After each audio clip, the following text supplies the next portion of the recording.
What if? What if you had a friend who died without knowing Jesus as their personal savior? What if he or she went to hell? What if one day you received a letter in the mail from beyond? A letter from hell. A letter from your friend in the flames of eternal torment. The following is a dramatic presentation. It was written by a fictitious high school student named Josh to a friend named Zach. Although Zach had every opportunity to tell Josh about Jesus, he didn't. They were best friends. They played soccer together, they went to classes together, they partied together, they shared their lives with each other. But there was one thing Zach held back from Josh: his personal relationship with Jesus Christ. The rest of the story is simple and sad.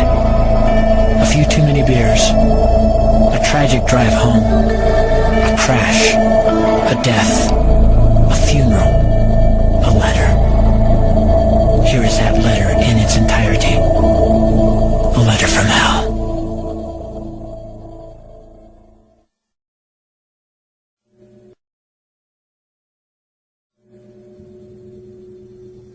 Dear Zach,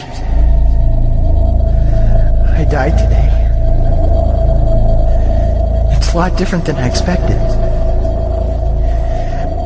You see, I always thought dying would bring me into a world that's foggy and hazy.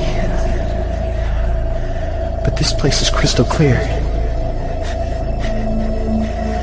It's even more real than my life on Earth.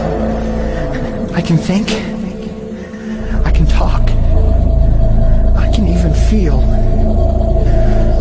Right after the wreck, I could feel my spirit leaving my body.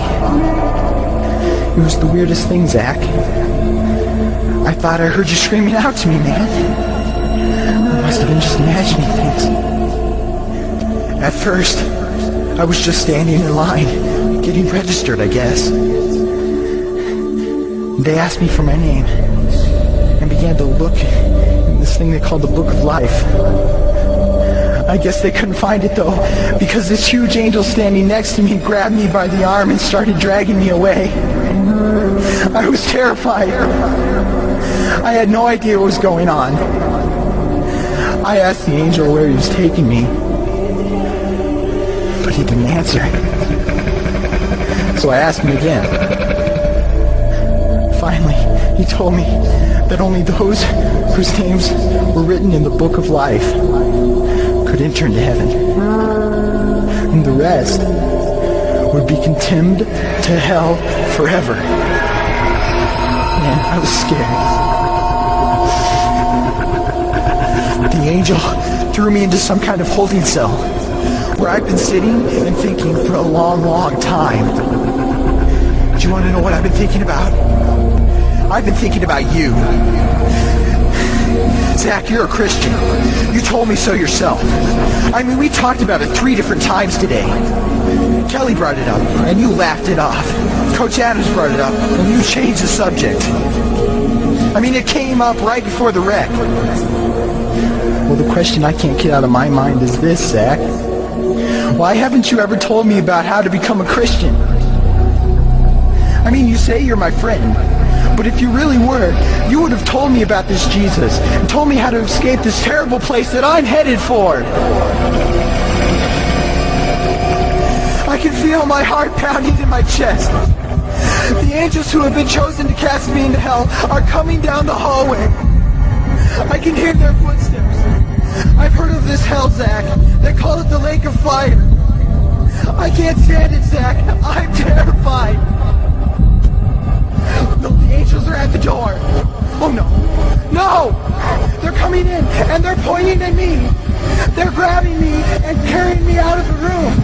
I can already smell the burning sulfur and brimstone. I can see the edge of the cliff where hell burns. This is it. I am without hope.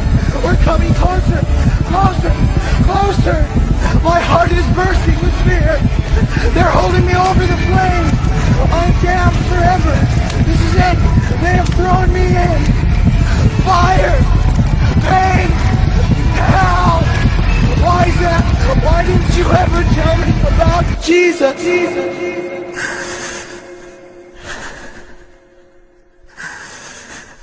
Signed, your friend, Josh. Your friend, Josh. P.S. Welcome. Wish you were here. Wish you were here. Wish you were here. Wish you were here.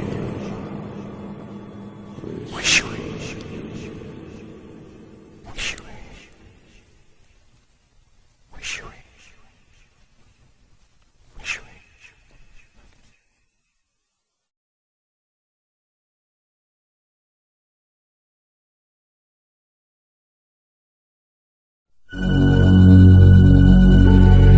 Don't bother me. Don't bother me with souls to save. I have my own agenda. There's school to do, sports to play, important stuff to attend to. Don't bother me with my friend at work. He's got his own religion. I don't have time to change his mind. He'll make his own decision. Don't bother me with that little girl, the girl playing in the street. She's much too young to understand that the Savior she can meet. Don't bother me with the sounds I hear, the sounds of people shrieking, although I wonder who they are. Who are these victims screaming? Don't bother me with who they are. I really don't want the blame. Because it's my friend at work.